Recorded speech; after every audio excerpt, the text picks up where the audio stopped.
Hey guys, I'm Tim. I'm Mike. I'm Spencer. And I'm Dan. And this is the Board Game Rundown. Today we're going to talk about Quest for the Trident. This game was on Kickstarter and is now available on Etsy, which we will have a link below. So this guy, Lab Rats Board Games on Etsy, they did have a successful Kickstarter for this.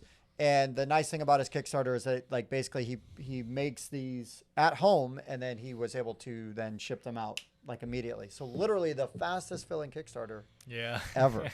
And I mean, you got this nice homemade wood burned thing. It's kind of cool. It's a box. Wood burned thing. You know? Yeah, no, it looks really nice, and I was impressed. He There's a 3D word printed for the insert for it, which actually holds everything perfectly.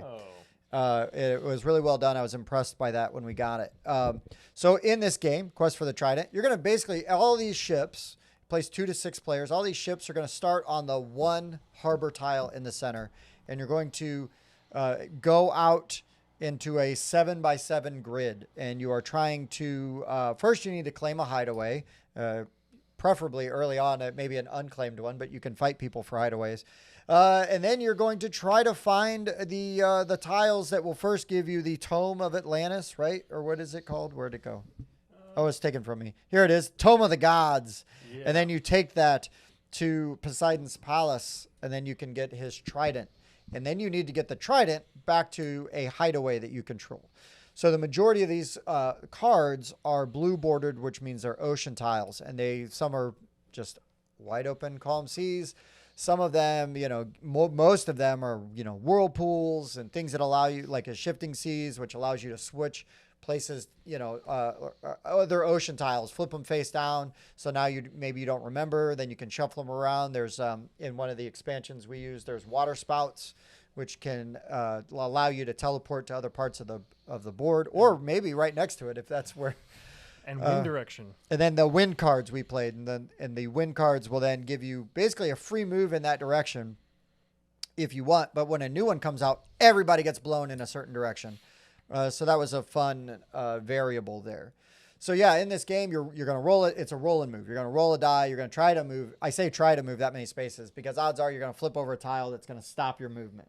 That's true. Whether you want it to or not. And it kind of becomes a game of memory because you're like, oh, half these are flipped over now and they've been shifted. And one of them is the Kraken. And which one is the Kraken? Yeah, it's this one. I was just guessing. I was right. Spencer remembered. He couldn't remember anything else, but he remembered that one. Yeah. Or did you put it? Did you just put it there when we set it up? No, I remember that's where it was. Oh, okay. That's the only one I was paying attention to. Sure, that's fair. Super important. But yeah, in this game, you're gonna be battling against your friends, trying to take their items, take their hideaways. What we had found out in the game we played is Spencer. Basically, he had 2 hideaways that allowed him to ignore all the movement stopping stuff. And so my goal is like, well, somebody's got to stop him from just getting to do what he wants. I tried, but I was able to get away from you because you were stopped. Because you weren't stopped by anything. Yeah. But then I took his hideaways from him. And then the opposite happened. And then he got the trident. And I beat him in a fight, was able to take the trident. Then everybody else attacked me. Yeah. And I was lucky enough to win. I say because it was luck for sure. And then just so happened that one of the tiles, the hideaways that I had taken from Spencer was right next to his hideaway So I was like, boop.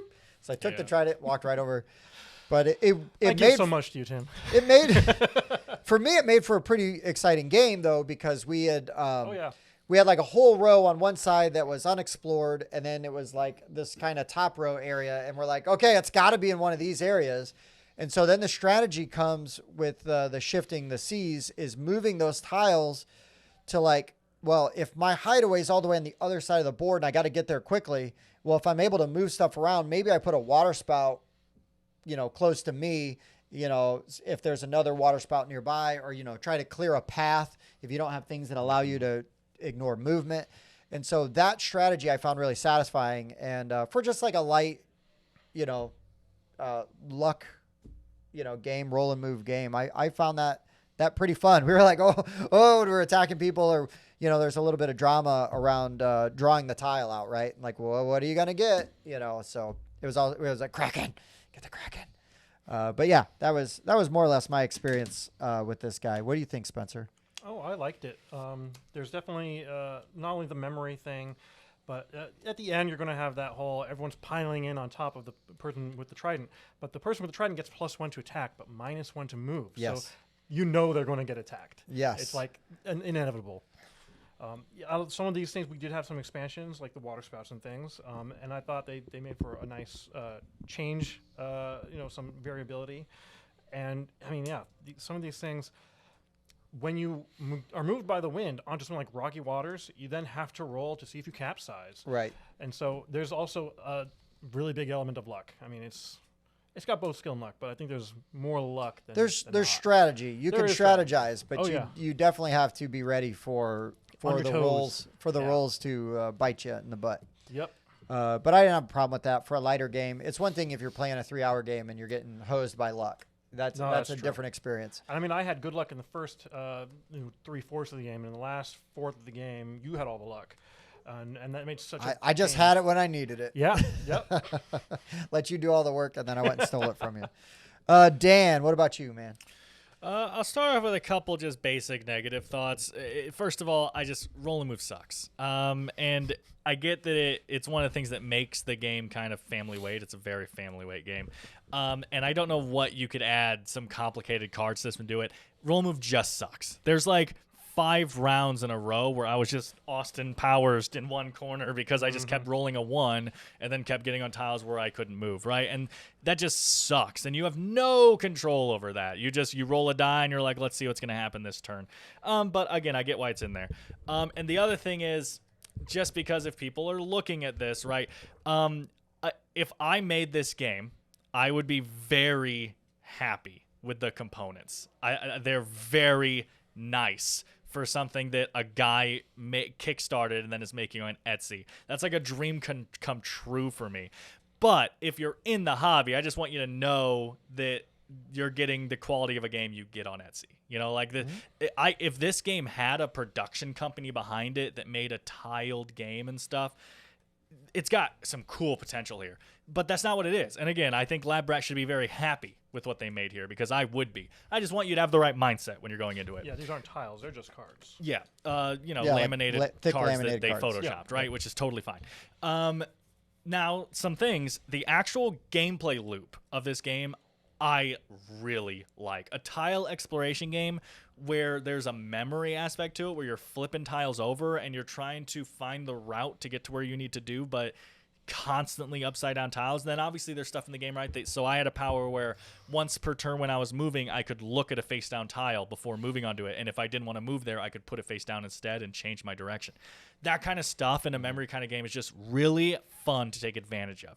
And so the guy has a really solid gameplay loop here for something that, again, I think is like a family weight, memory game. I think it's kind of like what you're getting here. I also think, because I think you said the wind thing's part of the expansion, right? Love it. Love that really simple good. little card idea. Let's just throw some cards in here where you get a free movement every turn. Yes, please.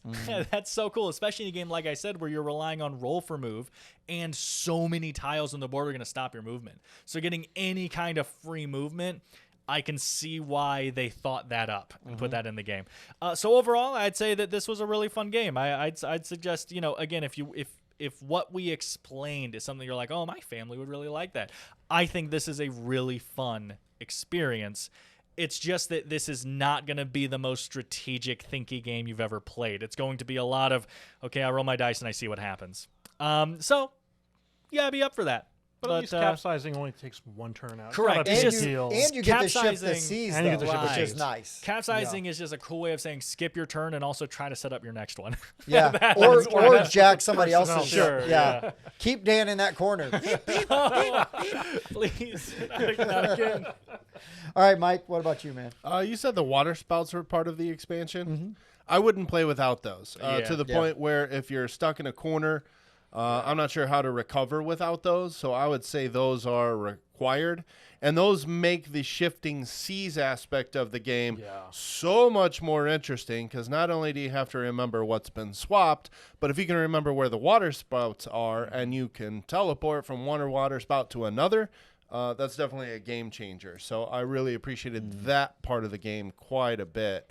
But yeah, this was fun. Fun, chaotic, family fun. Yeah, exactly. And again, the nice thing is if this does sound like it's something you would like, I mean, you do get the cool little box, you know, that's got the wood burned thing, as Spencer used the technical term for. There's no word for charred. Yeah, there's no word for the thing that is burned here. But no, it's nicely assembled and everything. And the insert does, like, the way you stack the cards in there, it holds everything perfectly. The bits go on the sides, and then the cards, you layer them in the size that they fit. So that was really clever, and really liked it.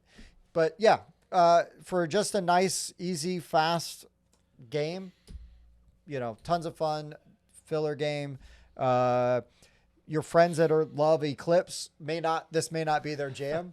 But if you just want an easy game to get to the table with some family, you know, or a filler game with maybe friends that don't have to have everything be perfectly, you know, mitigated and you know, like, well, you know, a die roll shouldn't affect, you know, whether I'm successful or not. You know what, though, Tim? This is actually just like Eclipse because of that. And I'd argue that the combat system in this is better than that game. So that is an excellent game to compare it to. There we go. So you heard it here first. It's better than Eclipse. Combat system better than Eclipse. That's a quote they're going to keep on there. I love it. All right, guys. Well, that's pretty much it. That's Quest for the Trident. Super fun. I recommend you check out, if any of this sounds interesting, that you check it out on their Etsy shop. And if you found this video useful, please give us a like, subscribe, all those things. We do have a Patreon if you want to support the show in that way. But honestly, you just watching and interacting with the video, drop us a comment. That is amazing support as well. So for the Board Game Rundown, I've been Tim. Mike. Spencer. I was Dan. Thanks for watching.